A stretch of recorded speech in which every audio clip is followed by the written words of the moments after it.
guys, welcome back to the channel. Today we are going to craft giant paper flowers, and an interesting story behind this beauty. I actually drew the petals on a piece of paper, scanned it into my computer, and then turned it into an SVG file. And then now I have a 3D flower. I love it. And you can get all of the SVG files for free in my library on biancacrafts.com/library. It makes a 12 by 12 inch flower. So 12 inches this way and 12 inches that way. So when I say giant flower, I mean giant flower. Isn't that awesome? It's so cute.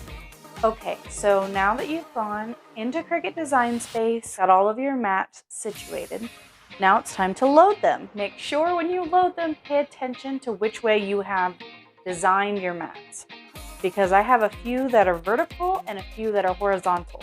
Again, if you're using a 12 by 12, don't worry about it.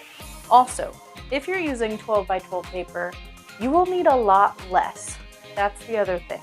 I have 14 mats because I'm using 8.5 by 11.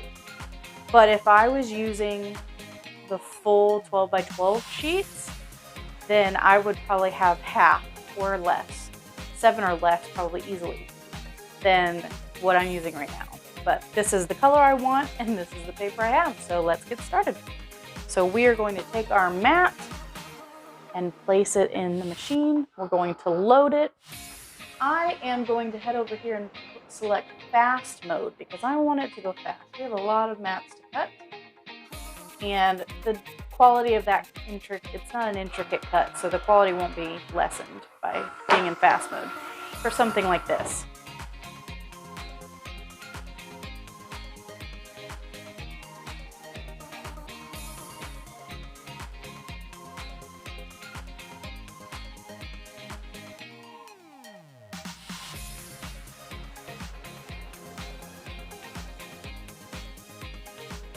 So while you are loading and unloading and it's cutting, make sure that when they are cut out, that you lay them similar to this, where they're in some sort of order. It's going to make your life so much easier.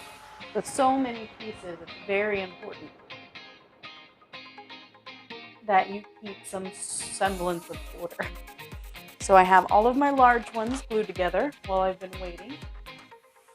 And now I'm going to start on my medium. I'm going to get them all glued,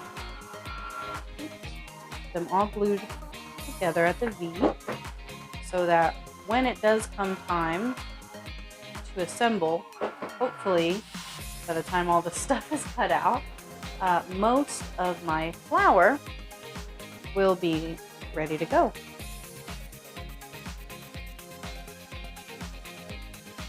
So you'll see I'm using a few different colors. Luckily they're very similar, but I actually only had enough of this nice cardstock for some of my project.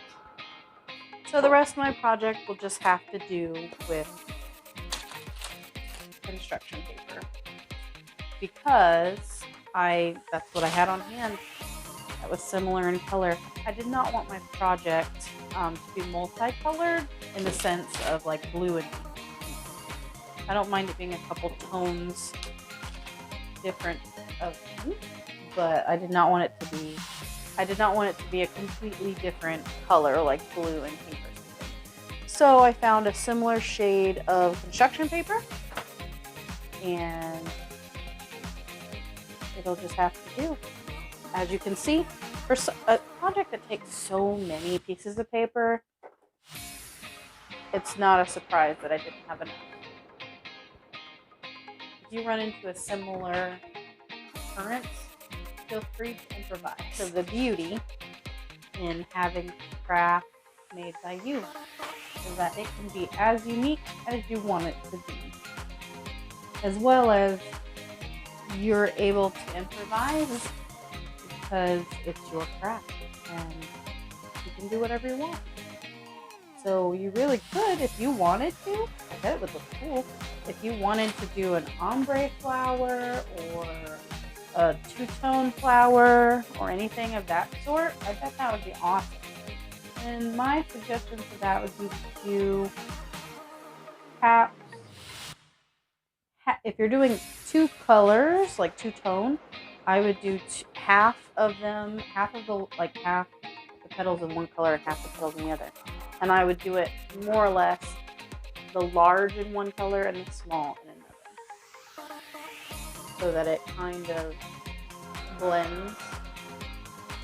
But if you want to do ombre, you would do maybe every third color is a new color, every third petal is a new color. That would look really cool. I might try that one time.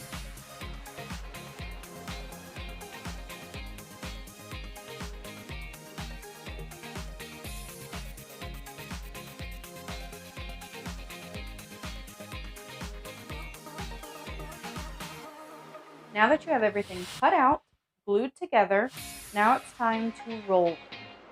So there's two different ways that I'm going to show you how to roll these. The larger ones have a different method, or I guess I should say same method, different tool. So for these little bitty ones, roll them first, then glue them.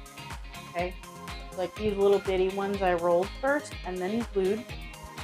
But once you get to these larger sizes, I would say even starting with this one, so the second petal size, that up you can roll after you glue it together, because they're so large that they won't end up creasing or anything like that. So now we're going to quickly go through and roll all of these, and then we'll move on to the next step. What we need is a standard marker, Crayola, Crazy Art, whatever you've got, and a skinny one. And these are the two different tools you'll need. You can use a pencil, you can use a Expo marker, any of those things will work. Just something similar in this round. These are for this one, all the way up until the second petal. Once you get past the second petal, you'll use the large for all of those, okay? Let's get started.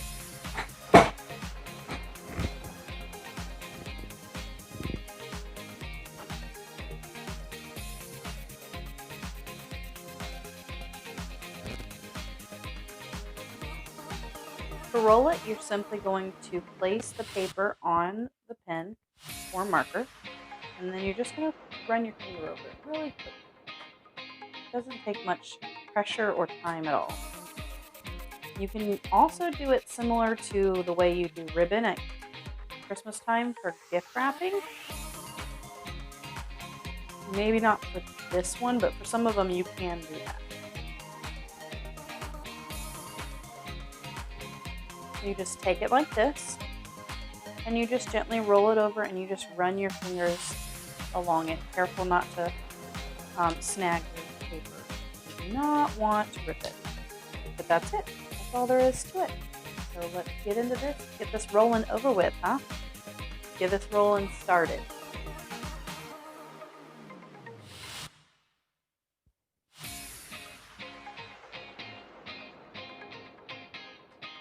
Now for the large marker, it's going to be the same thing. You're just going to lay it over like that, and then just run your finger along the petal. I think this one's going to need the small one to give it a curve, so take it back. Up through the third petal, as it turns out, is the best curling marker for the job. So up 1 through 3, petals sizes 1 through 3. You're going to use the skinny marker. Petals 4 through 9, that's when you will bring out the big one. Okay, now that those are nice and rolled, and the reason we roll them is because it gives a nice natural look. I mean, of course it's paper, but it looks better when you have rolled the paper, and it's best to roll the paper before assembly. You'll see as we go that I will have to roll the paper as we're assembling the flower, but the main reason you're rolling it prior to is because it helps give that paper a direction to go, and so when you are rolling it, once it's glued together, it's less likely to tear. It can, but it's less likely to if you have given it a sense of direction on which way to roll. you're just less likely that you're going to end up with a big old rip in your flowers. Okay, what's that? But yeah, you just rub your hands like this, and you gotta roll.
And this is how it turned out. Isn't it beautiful? It's so big. I don't know if you can tell. I love where I placed it. Let me step forward a bit and see if you can see where I placed it. So I placed it on my IKEA board for now, or my IKEA shelf, and it's so beautiful. But this would be wonderful for any kind of wall art or DIY room overdo. It would be beautiful to match this with maybe a few others of different colors, a little smaller, and put them on your wall as a mural, or maybe in a cute little girl's bedroom. I think this would be such a cute 3D art to pop off the walls. I mean, come on. It's beautiful. I love it. All right, well, thank you so much for watching. Keep crafting. Bye.